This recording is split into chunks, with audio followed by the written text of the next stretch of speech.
নমস্কার বন্ধুরা, অলৌকিক সত্য ঘটনার চ্যানেলে সবাইকে স্বাগত জানাই। আমার ঘটনাটা হলো একটি রাজস্থানের গল্প। আর আমার গল্পগুলো যদি ভালো লাগে, লাইক, কমেন্ট, সাবস্ক্রাইব করতে আর বেল আইকনটা বাজাতে ভুলবেন না।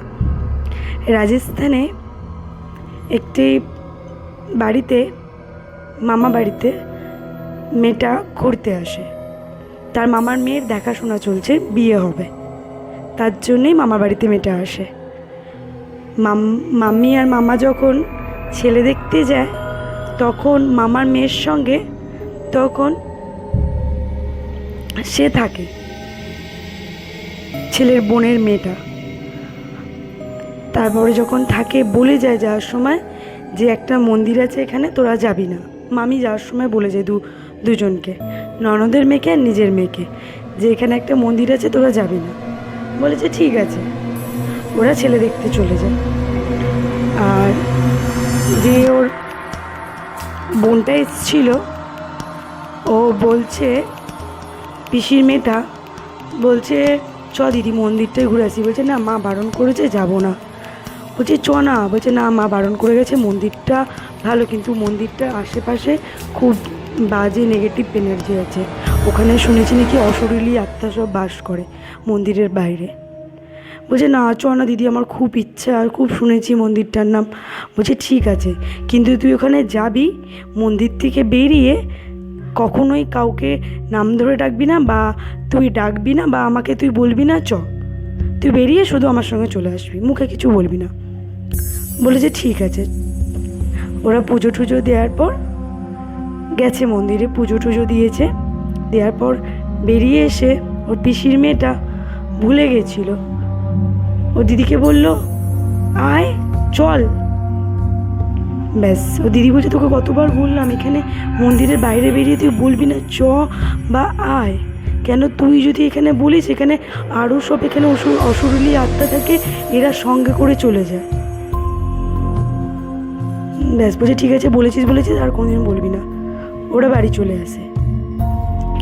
বাড়ি চলে এসে ওর দিদি পড়তে চলে যায়, আর ও বাড়িতে থাকে।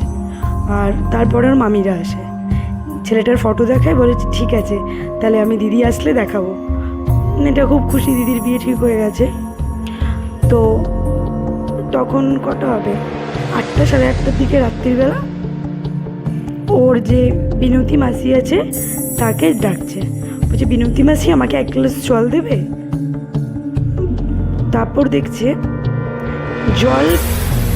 জল কে যেন দিয়ে চলে গেছে। ও এতই পড়ায় ব্যস্ত, জলটা হাতে করে নিয়েছে, কে দিয়েছে আর দেখেনি, জলটা নিয়ে নিয়েছে। তার কিছুক্ষণ পর বিনতি মাসি এসে বলে, ম্যাডাম কিছু মনে করবেন না, আমার একটু জলটা এখনো দিতে পারিনি আপনাকে, আমি এক্ষুনি এনে দিচ্ছি। বলছে কী বলছে তুমি? বলছে না, আমি আপনাকে তো এখনো জলটা দিতে পারিনি, আমি এক্ষুনি এনে দিচ্ছি, আমি একটু কাজ করছি।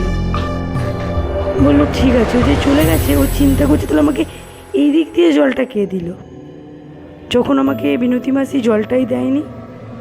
ও চিন্তা করছিল কে জলটা দিল তাহলে আমাকে। অনেকক্ষণ চিন্তা করার পর তারপরে ও নিজের মনে পড়তে ব্যস্ত হয়ে যায়। তারপরে ওর মনে পড়লো দিদিকে গিয়ে ফটোটা দেখায়। ও দিদির ঘরে গিয়ে দরজা ঠকঠক করছে, যে দিদি দরজা খোলে, একটা সারপ্রাইজ আছে। ও তারপরে দেখতে একটা হাততালির আওয়াজ আসছে। তখন ও বলছে, দিদি তুই ছোটোবেলার খেলাটা আমার সঙ্গে খেলছিস? বলছে ঠিক আছে, আমিও খেলবো তোর সঙ্গে। দেখছে যেখানে হাততালি দিচ্ছে ও সেখানেই যাচ্ছে। খেলতে খেলতে গেস্ট রুমে গিয়ে পৌঁছেছে। এবার পৌঁছতে বলছে, দেখ দিদি, আমার ভয় লাগছে, আমি কিন্তু তোর সঙ্গে কিন্তু আর খেলবো না, আমার ভালো লাগছে না। তার কিছুক্ষণ পরে এসে দিদি বলছে, এই এখানে কী করছিস?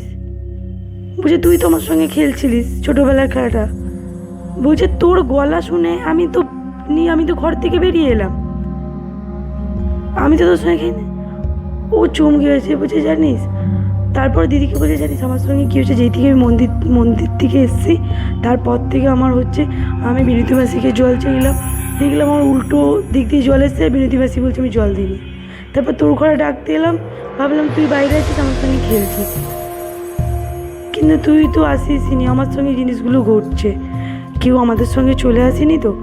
বলছি না এইসব, বলছে তাহলে মাকে, তুই মামিকে বলে দিবি। বলছে ভুলেও বলিস না মাকে এইসব, তাহলে মা বকবে, তাহলে বলবে তোদের বারণ করেছিলাম কেন গেছিস। এই নিয়ে মা খুব চেল্লামিল্লি করবে। ও কিছু হয়নি, চিন্তা করিস না, ওটা তোর মনের ভুল, তুই সব ভেবেছিস বলে হচ্ছে। বললো ঠিক আছে। এবার রাত্রিরে শুতে চলে যায় ওর ঘরে। রাত্রিরে শুয়েছে, কে কে দেখছে পাশ দিয়ে যাওয়া আসা করছে। ওর মনে হচ্ছে, চোখটাও খুলেছে, খোলার পর আবার শুয়ে পড়েছে। আবার যে চোখটা খুলেছে দেখছে সিলিং ফ্যানের ওপরে কে বসে আছে, পুরো কালো কুচকুচে আর চোখগুলো লাল টকটক করছে। ও দেখে চিল্লাচ্ছে, দরজা পিটছে, কিচ্ছু হচ্ছে না। তারপরে সেন্সলেস হয়ে গেছিল। তারপর সেন্সলেস হয়ে যাওয়ার পর তারপর থেকে না ওর বিহেভিয়ারগুলো চেঞ্জ হয়ে যায় মেয়েটার। আস্তে আস্তে মেয়েটা অনেক চেঞ্জ হয়ে যায়। এর 2 পার্টটা যদি শুনতে চান তাহলে অবশ্যই আপনারা কমেন্ট করে বলবেন।